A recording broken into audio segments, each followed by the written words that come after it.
Ухтинская администрация и местный подрядчик по отлову безнадзорных собак по-прежнему не могут договориться о продуктивном сотрудничестве. Сегодня сотрудники управления ЖКХ попытались встретиться с представителями Доброго города прямо на проблемной территории, где отлов животных по многочисленным заявкам так и не провели, и выяснить причины бездействия. Чем закончилась эта встреча, узнала Виктория Науменко. Ухтинский микрорайон Озерный – одна из самых проблемных территорий по части безнадзорных собак. Наибольшее количество жалоб в последнее время поступает отсюда.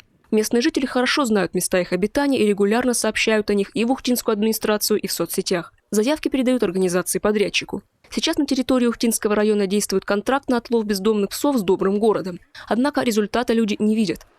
Позавчера он на бабушку кинулась. Просто гавкает. Откуда она знает, что она хочет от нее? Та аж в сугроб здесь вот упала. Но я считаю, это не есть хорошо и правильно. Вот так. Вот эта столовая там, которая находится через Железный мост. Их там очень много, они прикормили их. Там кормежка, они там живут. Мы только туда подходим, к этой железке, нас уже чувствуют, они уже запах, все вот это вот. И бегут, а собаки очень агрессивные.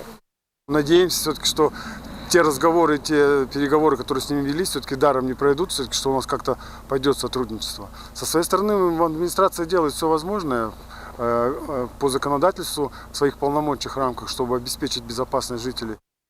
Специалисты управления ЖКХ Ухтинской администрации объезжают все проблемные места. В одном из них должны были встретиться и с представителями подрядчика. Встреча, увы, не состоялась. Представители Доброго города так и не явились. Их прождали полчаса. Впрочем, агрессивной стаи собак на месте тоже не было. И тем не менее, множественные собачьи следы и даже обустроенные кем-то лежанки для псов в заброшенных сараях сотрудники мэрии обнаружили. Как нам пояснили представители Доброго города, днем застать собак на месте почти нереально. Им эта процедуру отлова тоже существенно усложняет.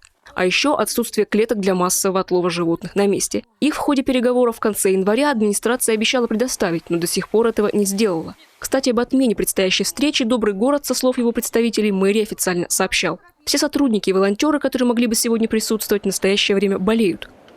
Мы объясняли, попросили помощи клетки, чтобы нам помогли, сварили клетки. И волонтеры, которые там находятся, они бы кормили прямо уже в этих клетках. И гуманным способом просто клетка бы закрывалась, собаки бы с уколом усыплялись бы, и мы бы везли их, как бы все гуманно. А так, невозможно их. Ну и, к сожалению, мои просьбы услышаны не были.